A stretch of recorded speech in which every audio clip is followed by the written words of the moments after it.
Hi, I'm Matt Connors. I'm the VP of Product at ScrollMotion. We're a company that provides everything an enterprise needs to mobilize their workforce.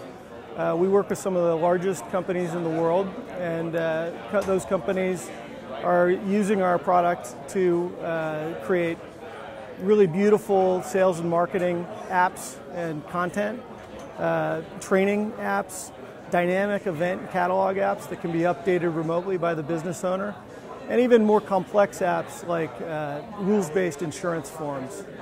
Now, the way that they're doing this is they're using our software platform, and the software platform consists of three major components.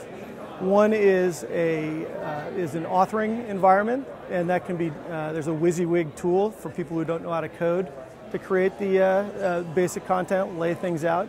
And when you want to get a little bit more complex, your front-end developers can get into the JSON file and use some JavaScript and drop in HTML.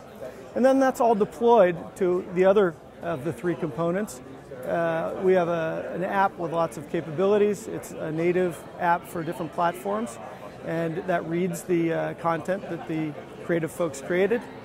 And then the third component is the cloud and the server piece, and that's where you can see what your folks out in the field are doing with the app. And then that also integrates with other enterprise systems, since we're working with a lot of big companies like a CRM system or an analytics package or business intelligence. So it's an extremely flexible platform that business owners are finding a real good use out of. So it turns out when you go into the enterprise, they've been bitten by all the one-off development and all the solutions that require a lot of IT overhead.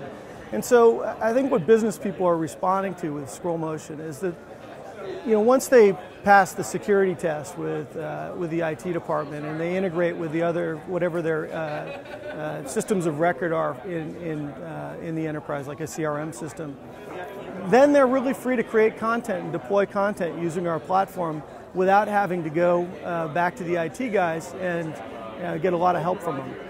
Where do I see the mobile space heading? So I'll answer it really for our business. And our business is focused on the enterprise. So a lot of enterprise customers, they're getting their feet wet still. They're doing things like just porting existing content over so that you can see it on mobile, and it's PC-based stuff. And then they're starting to experiment with apps, and so they're going to get more and more sophisticated. It starts out with annual reports and event apps, but then it starts moving into more complex apps that have structured workflow to help somebody get their job done better, or something more dynamic that connects to, uses web services. And so that's what we see with most of our customers. They're moving from, fairly simple applications into a lot more sophisticated applications as they get to know mobile a little bit better. It's not as whizzy as some of the technology I think that I see around the conference here. The enterprise is more conservative. And so we see them getting more and more experimental with mobile applications in the coming couple of years.